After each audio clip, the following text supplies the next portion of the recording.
Montreal was the top team all throughout the regular season. And even though they did get to the top by winning in overtime, they just couldn't get over the hump to make the Walter Cup final. Let's talk about Montreal on today's episode of the Women's Hockey Report. This is the Women's Hockey Report presented by Locked On NHL. Your weekly look at the world of women's hockey. From the PWHL to the international stage, it's the Women's Hockey Report on the Locked On Podcast Network. Your team every day.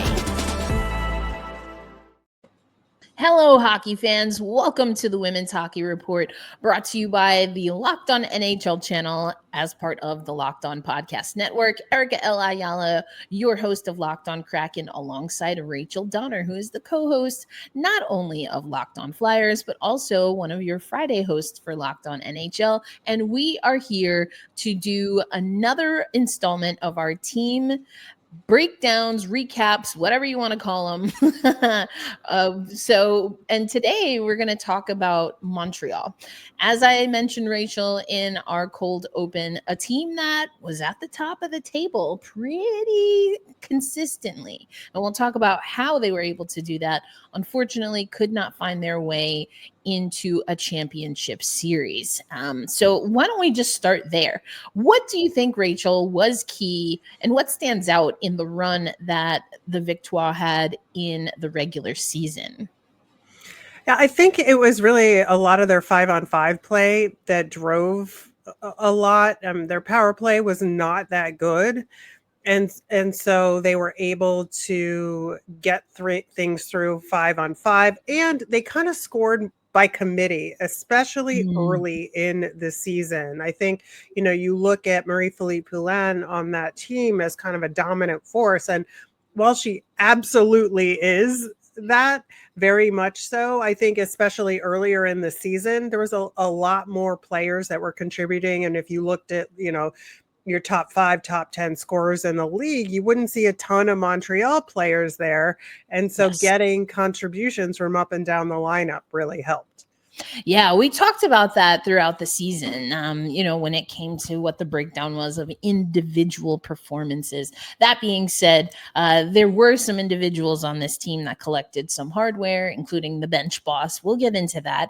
Though, for me, what stood out is, and I kind of alluded to it also in the cold open, but we talked about this early in the season, that the differentiator for Montreal early in the season, especially comparative to the field, was that even though they were playing close games, even though they were playing games where they even went to overtime and shootouts, they were collecting points. If they weren't winning outright, they were at least collecting those points.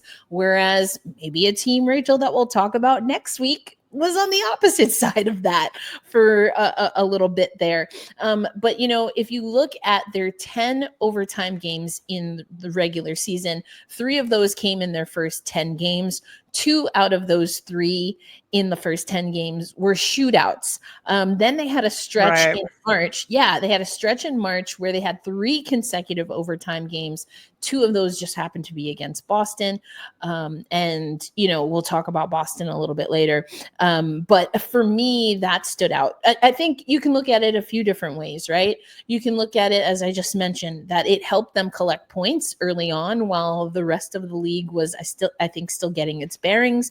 You can look at that with regard to goaltending. And we actually had some listeners and viewers comment on goaltending for our last episode, Ottawa, talking about, a great goaltender maybe gives you, a swing of 2-3 goals a game, if you're lucky, but you still need everybody else to contribute. I thought that was, again, even though it was about the Ottawa Charge, I think if you look at Anne-Renée Desbiens and, ARD can keep you in a game, and then you have to be able to do the rest of the work. So, Anne-Renée Desbiens, I think, is one of the standout players for sure. But for me, I just think that the ability for Kori Cheverie and her team to stay locked in and kind of gut out some wins early on, I think helped them as things got a little tighter as the regular season went on. Yeah, absolutely. And they had the most overtime wins in the league in the regular season with 4 for sure. And they had 3 shootout wins as well. So that's a ton of points right there, like extra points, getting those 4 overtime wins and the 3 shootout wins definitely helped keep them afloat above the other teams throughout the course of the regular season. Yeah. So, Rachel, those are some of the things that stood out to us when it comes to the overall team performance. But even then, I've alluded to it a little bit. We had some outstanding performances. You also mentioned, of course, MPP Marie-Philippe Poulin. But I actually want to start with, I don't know, maybe she'd say her better half, but Laura Stacey. Laura Stacey. Listen, you said it, not me. I'm just saying. I did. Laura Stacey, part of that 1-2 punch up front for Montreal, without question. A player that just the way she plays the game, it's wild because for obvious reasons, for those who don't know, they're married, but gets associated and attached to Marie-Philippe Poulin. And I think that what Laura Stacey was able to do for this Montreal team on its own really stands out. Was one of the players that we saw get an individual award, and an award actually for some of her off ice endeavors. But let's talk about Stacey, and what do you see as the value added for Laura Stacey or for Montreal with Laura Stacey on the roster?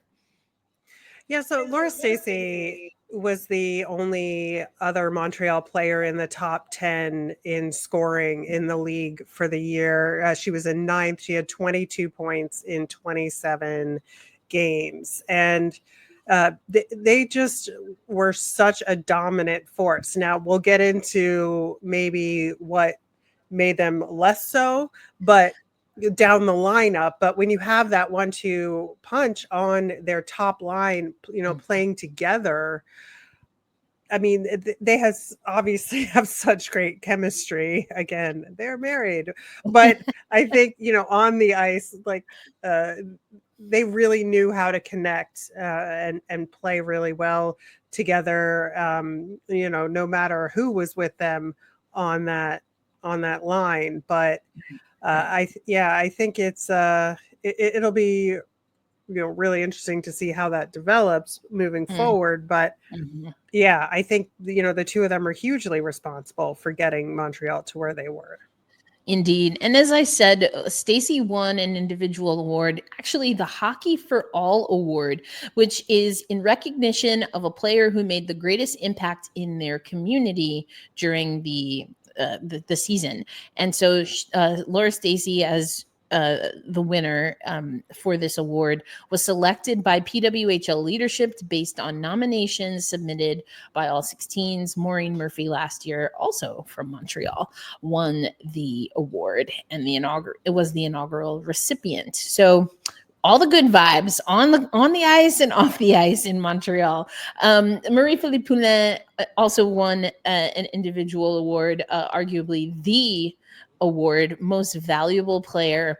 Not surprising here. We did, though, talk about that. There was a stretch of time where MPP, we weren't seeing her necessarily rise in the ranks when it came to the overall league, but you can't keep Marie-Philippe down for long, Rachel.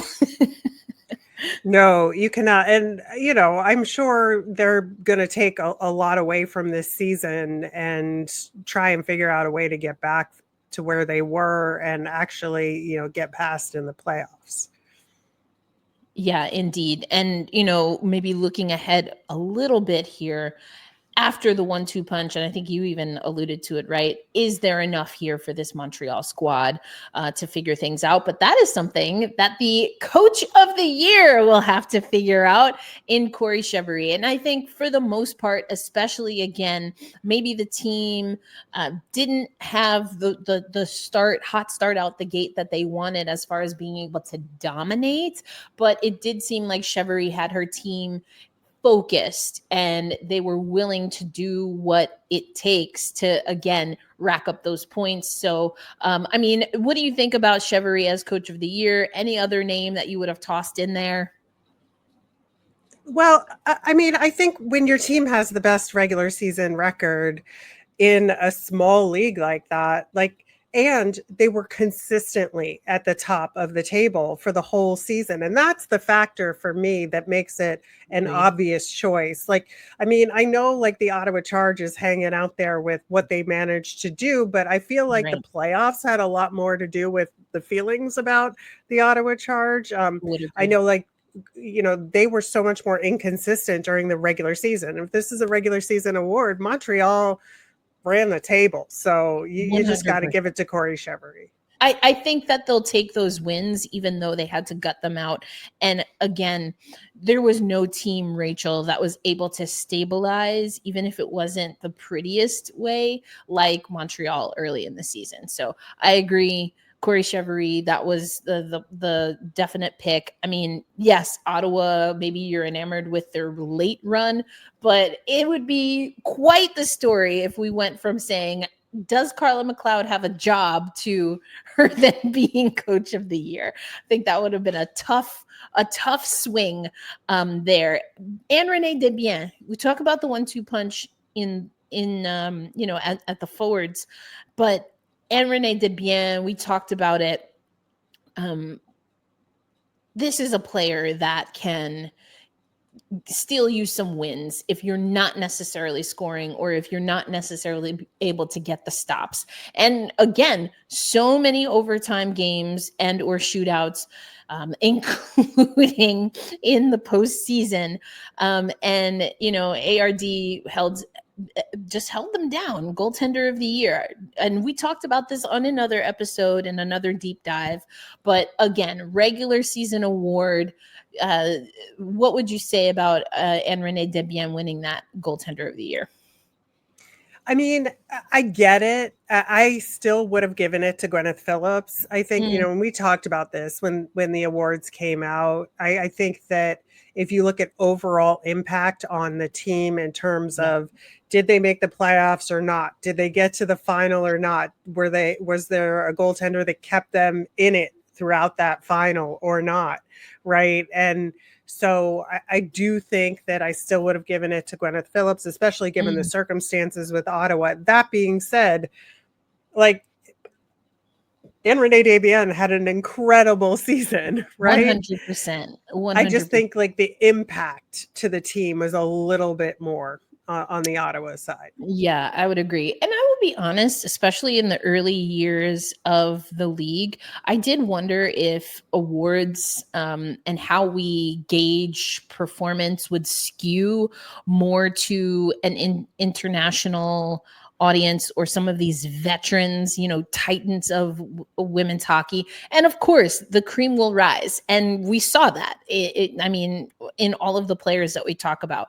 But what I think, even us having this conversation and seeing how Ottawa performed and the fact that they did get through Montreal, I think what we're seeing is that there are names that maybe are not as familiar, that maybe they won't win those awards, and maybe rightfully so. I don't think it was a grand slam home run when it came to Anne-Renée Desbiens, to your point.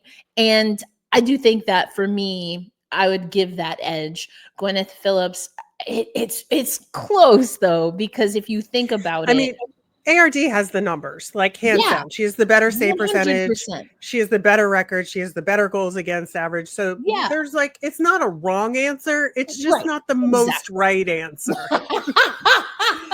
It's not the most right. I think if you look at considering the circumstances, and even what I was just talking about, did we even know? What did we know about Gwyneth Phillips? What did we expect of Gwyneth Phillips coming into this season, backing up Emrance Mashmeyer comparative to Anne-Renée Desbiens? So are you more impressed, quote unquote, with someone who's tried and true, continuing to be on top of not only their game, but the game? Or is it more impressive? Is it more valuable to have a young player step up after an injury to an Olympian and then, carry it the rest of the way. That being said, is this also a situation where, since the award is coming out after the regular season, that our brain is kind of thinking about Gwyneth Phillips' postseason? Not that her regular season numbers were bad at all, but anyway, like you said, I think it can go either way. I think that I just hope that this continues to open up the conversation, because there's great players in this league. And there are great players that have been great players in women's hockey that are showing that they still got it. And Montreal has a bunch of them. So then, Rachel, the big question is, why couldn't this team find their way to the finals? And we're going to talk about that, as well as the roster changes that came with expansion and, of course, free agency and the like, coming up on the Women's Hockey Report.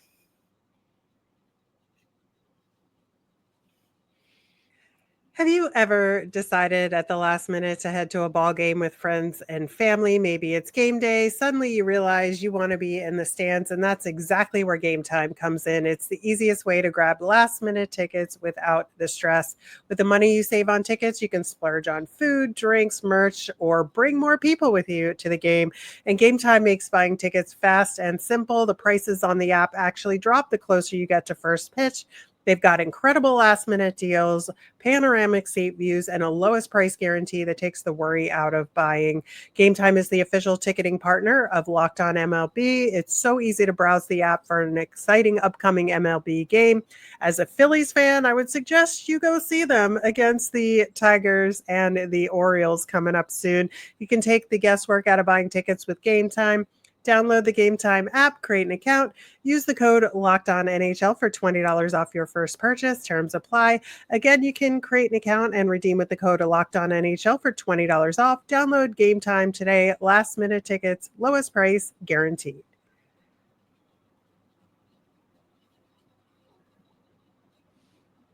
We're back here, the Women's Hockey Report, doing our deep dive into the Montreal Victoire.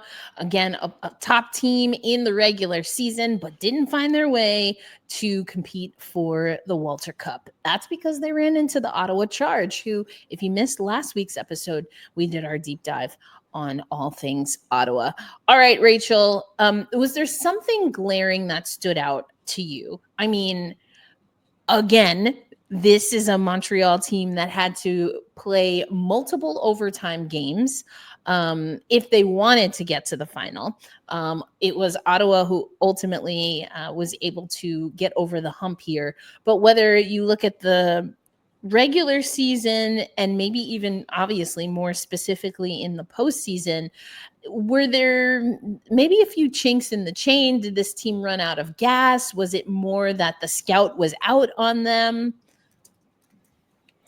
I think, there's a lot going on. First off, you do indeed have to give Ottawa credit, here. And I think the aforementioned Gwyneth Phillips stole some games. I think that really Montreal suffered from letting up late in games. Like, Ottawa came back late in games a lot in that series. And I think that's really a huge part of it. Like, they could not finish out games well. Yeah, I mean, that'll get you every time. You have to play out these games, especially games that are so close. But then it goes back to, you have this trifecta that we've already talked about. Was there enough from some of the secondary and tertiary players / scorers, role players, that was able to, at minimum, just give a break, right, to Stacey and MPP? Because if you think about it from the other side, if you have if you have a team where that you have to focus a lot of defensive attention on MPP and Laura Stacey, and if you happen to play in a game on a night where you can effectively slow them down, then that means that Montreal has to have other players step up offensively. Right. And, sometimes that didn't happen. It's very interesting how that led into, who they chose to protect and what their strategy was heading into the off season and what changes they thought they needed to make. It was very clear that they reacted to what happened in that playoff series. Yeah, 100%. Why don't we just go there now? Because that's on our rundown to talk about in this second stanza. Anyway, we know that the league was rocked by not one, but two expansion teams coming in, which, as you mentioned, meant that some players were going to be protected going into that expansion. Let's first talk about, who was protected. Any surprises by who was or wasn't, Rachel, protected by Montreal? Not with Montreal. I think there was with other teams, but Montreal, it really pretty straightforward with Laura Stacey, Marie-Philippe Poulin, and Anne-Renée Desbiens being atop your list. Like 100%. I mean, how could it go any other way, given what we talked about for the first part of this podcast, right? But they did then lose some players. And again, how effective were these players on a consistent basis to be able to help the team? I think there's something to be said there. But how did it shake out when it came to expansion? Who did Montreal lose to Vancouver and or Seattle? Yeah, it's interesting because they lost their top defensive pairing, like both of them, and wound up protecting Erin Ambrose with that fourth protection spot, which I think was, really interesting because they wound up losing Kayla Barnes and Anna Wilgren. And like, I think that was a very interesting choice that they made. And, then, how they tried to supplement that moving forward. But, and they also lost, down the middle on draft day with that big trade, sending Kristen O'Neill and, and getting, Abby.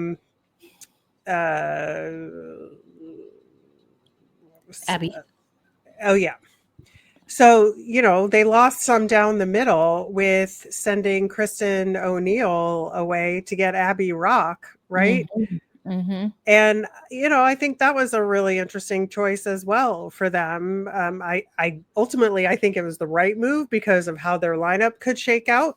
But, we'll see if it turns out to be so. But yeah, I think it was a really fascinating process for Montreal here. I think they were just a little bit quieter other than that trade and a little bit more deliberate here. It wasn't like any shock and awe, I think, with their process. Yeah, I think the shock came, for me at least, more so on the side of New York trading Abby Rock away, especially to a team like Montreal. And I don't know. I just that's a choice. That being said, Abby Rock could become someone who helps on the scoring front, and maybe this change of scenery, the system, the players will also open up her game a little bit here. A player that I think could at times be maybe, that fourth line kind of grinder offensively, Michaela Grant-Mentis, someone who came over from Ottawa, actually. A little bit of controversy, drama there in season 1. Now with Seattle, so that's another player that they lost via free agency. Claire Dalton goes to the Toronto Scepters. Claire DeGeorge also to Toronto. Anna Wilgren, as we mentioned there. And then Julie Chu, or that's not right. She's definitely not a goaltender. Gosh, I'm so tired. Elaine goes to Toronto as well. So Toronto and Montreal kind of swapping players here. And we've talked about this before in other episodes, but it just seemed like, for all of the reasons why we understood Ottawa choosing to protect Phillips, which inevitably meant that Emrance Mashmeyer was going to find a home somewhere else. For Elaine Chuli, someone who I don't think has the same cachet, I think it's fair to say, as an Emrance Mashmeyer, and hasn't had an opportunity to prove herself in the same way as a Gwyneth Phillips, but someone who I, for one, have seen play, and I'm at least curious to see what Chuli with more minutes can do in this league in the PWHL. Yeah, I think that's fair. And I think it made sense for her to test those waters, right? Now, Montreal is very lucky that they do have Anne-Renée Desbiens, and they had another goaltender that they could re-sign in Sandra Abstreiter, so this is a very, interesting circumstance where Montreal has two goaltenders that they had before, much like Minnesota. Now, Minnesota is like a 1A, 1B situation, or even like a tied situation in a lot of ways, as far as the regular season division of labor goes. This is obviously very different. That it's definitely a starting goaltender and a backup goaltender, but still two goaltenders returning, familiar with the organization, familiar with Kori Cheverie's system. Like, that sets them up really nicely. Yeah, 100% agree there. Goaltending, I think, is going to be the great equalizer when it comes to the PWHL. So, Rachel, when we think of the story of Montreal, we definitely think of what's happening on the attack, right? The forwards. We talked a little bit about the blue line with regard to, as you mentioned, that top pair leaving and exiting. But, what else are you seeing when it comes to the Montreal Victoire, specifically on the back end, and what has changed since last season? Yeah, so like I said, they have lost that top pairing there, and they protected Aaron Ambrose, who was on the second pairing. Their third pairing of Taman and Boulier are still around as well, but that left them with a lot of work to do on the blue line for sure heading into this off season. And they had a very interesting strategy there, utilizing both the draft and free agency to try and shore that up. And I think they did a really good job. Well, we are going to talk about exactly that, Rachel, on the other side of this break as we head into segment number 3 on today's episode of the Women's Hockey Report.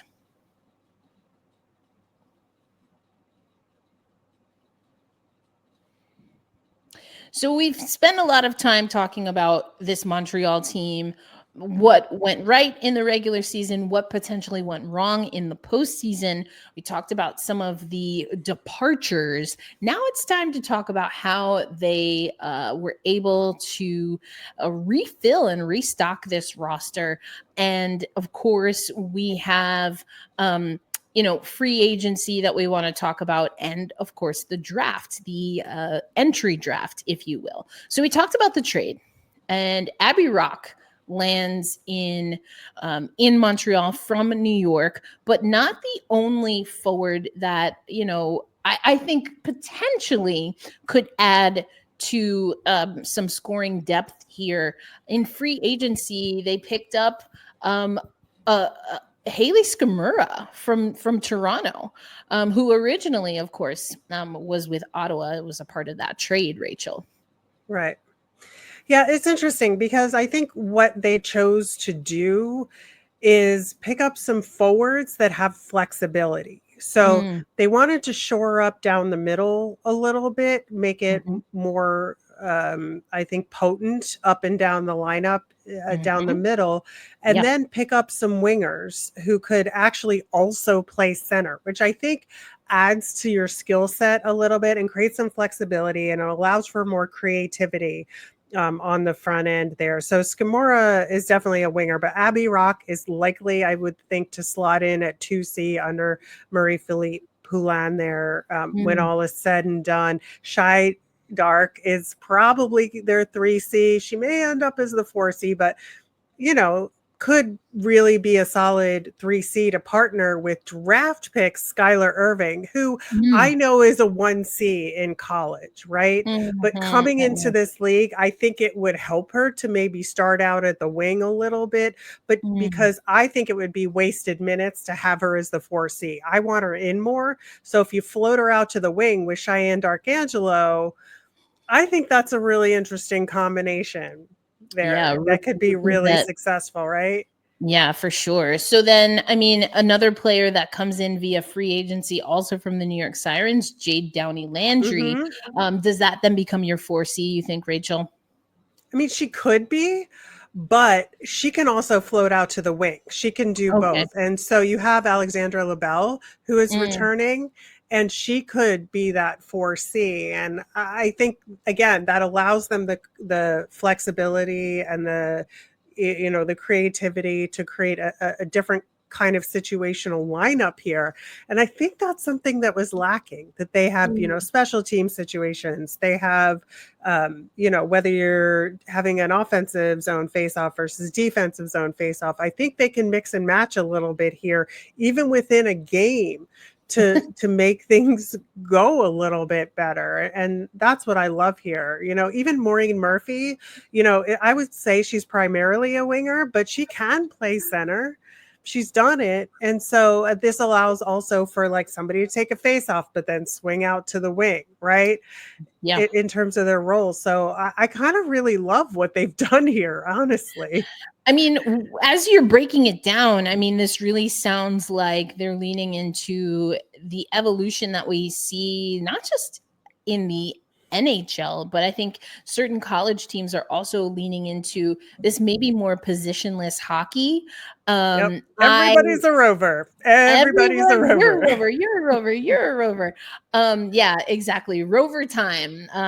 I have so many strong thoughts about positionless basketball, but this is hockey, and I'm still getting a little comfortable with it. I'm a traditionalist. I was the person who did not want the National League to ever adopt the DH, but several years in, here we are. Haven't watched a baseball game since.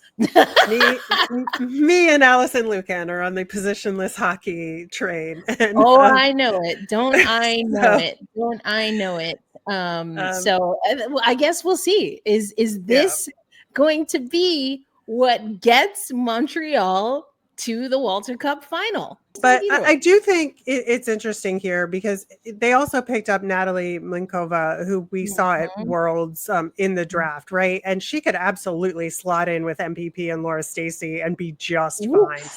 And I just absolutely love that option. And so, and then you look at the blue line and what they've done here. They drafted Nicole Gosling with their top draft pick here.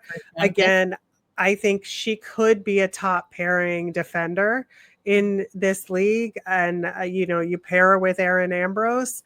I think that's a good top pairing. And then you can keep the same second pairing, as you had before. So for some consistency, and I think it puts them in a really good position to start the season. Now, the question is, the Montreal Victoire have signed, as of recording, exactly 0 of their draft picks. 0. So they got to get their act together on that front. I mean, we have to see, are they gonna, because what I hear you saying is, prior to how many of their draft picks have been signed, is that there's a potential here to have a rookie and a vet work side by side at multiple positions, in multiple places on the ice. That to me is not just talking about positionless, which again, I'm trying to lean into it. But if I think about positionless basketball and a team that we both know and love in the New York Liberty, what that also does is it kind of could, in theory, right, if done properly, insulate you from the hits that would inevitably come if expansion continues and or you're kind of future proofing, right? You have your rooks cut their teeth, right? Let them cook. They cut their teeth with vets, and they're going to learn real fast, especially on a team like Montreal. That being said, you got to sign them. You got to sign them, Montreal. So we'll see. And of course, now that we have said this in our recording, by the time this airs for everyone else, they will have all been signed, Rachel. That's the WoHo report curse. I don't know. Trend, whatever we want to say. But so I think this is going to be really interesting. You've already broken down in a lot of different ways what this roster could look like. I mean, is there anyone? I think, like you said, LaBelle perhaps being on that fourth line with Downey Landry and Dubois could be really interesting. But let's go back to Shy Dark. We've talked about Cheyenne Darkangelo when we talked about the Ottawa deep dive. But let's talk about Shy Dark on this Montreal squad. Who do you think makes sense to pair her with? A veteran center, really plays at what I would say a true power forward, which you don't always think of, I think, for centers, but with her size, I think absolutely she fits that description. Right. And that's why I thought she would partner well with Skylar Irving on a wing instead of at center, because that way Skylar can just do her thing and Cheyenne Darkangelo can hold down the fort a little bit. And I think it allows Irving to make some mistakes. It gives her a little room to learn and grow there within the pro game and make those adjustments, with the security, knowing that Shardark is there to backstop that group in a little way. I think the Young Bomb would be good on the other wing there. She had been kind of, I think in some ways punching above her weight just because of the nature of the Montreal lineup. So I think this third line role makes a lot of sense for her. But this is just me, but I think this is how it could play out. I feel bad because there's also like Caitlin Willoughby kind of gets the short end of the stick here in terms of returning players. But, obviously there'll be a rotation. There's always opportunities here, but I think Caitlin could slot in anywhere in the bottom six as well. Yeah. And you mentioned it briefly, but you have Tabin and Amanda Boulier together. I think that's such an interesting little combo there because Tabin, throughout her professional career and when playing with the Toronto Six, what I was hearing a lot was that, this is definitely a defender who positionless all the way can definitely jump up in the offense. And Amanda Boulier, you think, okay, if one defender is going up and gonna join the rush, then obviously the other defender on that pairing is gonna be the stay-at-home. I don't know if I would necessarily call Boulier a true stay-at-home defender either. No, but they have played together. They were the third pairing for this team, in the playoffs. And I think it worked. And, is it a little bit of a risk to move them up to that second pairing? Yes. But that being said, I think that consistency and with what the two of them bring, I think it does make a little bit of sense. And then you can either have newer players or they signed Jessica Girolamo. But so they got a free agent defender that maybe they could pair with Maggie Flaherty, who's returning, and like test it out and figure out what's going on with that third pairing. But if they have a new pairing, a returning pairing, and then a figure it out pairing, I think that's kind of how it rolls. Yeah, especially to start. I think that makes sense. And then just going back to, again, wouldn't necessarily consider Boulier a stay-at-home, but I like that you have two defenders that can help assist in the rush. That means you're getting that potential, right? You have potential to get the puck in through transition, and then have players that can drop down, as you're trying to cycle in the zone. So I like that. I like that a lot. And again, we'll see how they want to play. Does that give them or expose them when it comes to, the other side of the puck? Maybe. And that has been a thing, right? That we've talked about in passing with regard to Montreal. But I'm curious to see if and how the game changes a little on the back end. And again, I feel like we know what's going on in net here, but Sandra Abstrider, I think, alongside Anne-Renée Desbiens. Does this mean, Rachel, that we will have an opportunity for ARD, not because of injury, but because of now circumstance, to maybe, have a little bit of rest? I don't know. Is that what you want? Does ARD just want all of the games? I don't know. I think goaltending can go back and forth here. But again, the trend seems to be in the PWHL to have more of a, quote, equitable split, right, in net. I think it is possible here, but I do think, Elaine Chuli last year, I was just looking it up, played 11 games. Mm-hmm. I think, Abstrider, if she gets 12 or 13 games, that's probably what we're looking at here at the top end. I think she'd likely get a game or two more than Elaine Chuli, and that's it. Mm-hmm. Yeah, I think you're probably about right there. But we'll see, because again, 2 more teams, does that change? And maybe, I'm just kind of thinking off the cuff here now, but I'd be curious to hear from GMs if the adding 2 more teams, does that change their philosophy when it comes to how they utilize goaltending or how they set up their goaltending? And that's just, the league is 2 years old. So how much has anyone really settled into their ways? I'm not sure. And, going from 6 to 8 here, that's that's a significant number for what we traditionally have seen in professional women's hockey, I guess is what I'm saying, with the potential for it to grow even more. So I don't know, just something to keep in our back pocket, Rachel, as we continue on with these deep dives and, of course, on the Women's Hockey Report in general. But before we close out, just some quick news, a few updates with regard to roster, and then we'll let you know who we will be talking about next week. But, Rachel, we did it's someone actually that not only is a goaltender, but definitely someone that we talked about, a 2-year extension for a netminder in the nation's capital, not our country, but in Canada. As you point up for some reason, but I know Gwyneth Phillips got a 2-year deal. I think that's about right. I think they want to lock her in for the next couple of years. But if I were Gwyneth Phillips, I would want the opportunity to maybe go elsewhere if that's where the Winds go. In a couple of years, maybe make some more money when the league is expanded, maybe with more revenue. So I think that's a team-friendly deal and a Phillips-friendly deal. So I like it. Yeah. I like it. Yeah, maybe Phillips will want to roam a little bit, as she is in this offseason. If you're not following on social media, you should definitely check that out.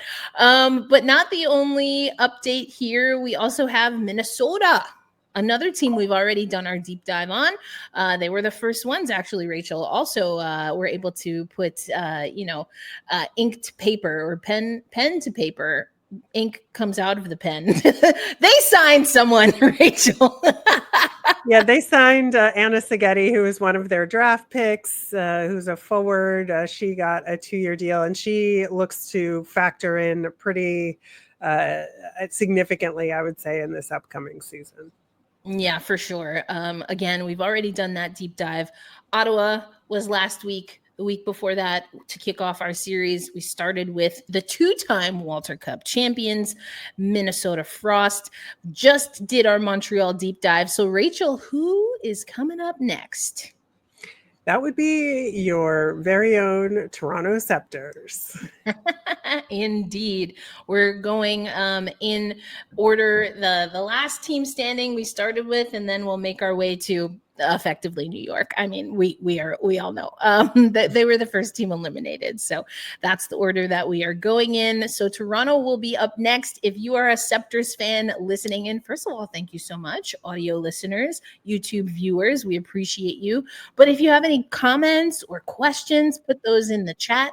Again, we referred to one of the goaltending comments. I believe it was Aaron in the comments on YouTube. Really great feedback on also the potential Ottawa lineup. So definitely go check that out if you're not already on the Locked On NHL Network. But for Rachel Donner, my name is Erica L. Ayala. We hope that you tap in next Saturday. We will do our deep dive into the Toronto Scepters as we continue on with our off-season coverage of women's hockey on the Women's Hockey Report. Until then, thanks again. Make sure you subscribe, leave us a comment. We will, make sure to get back at you on the next episode. Peace out, everybody.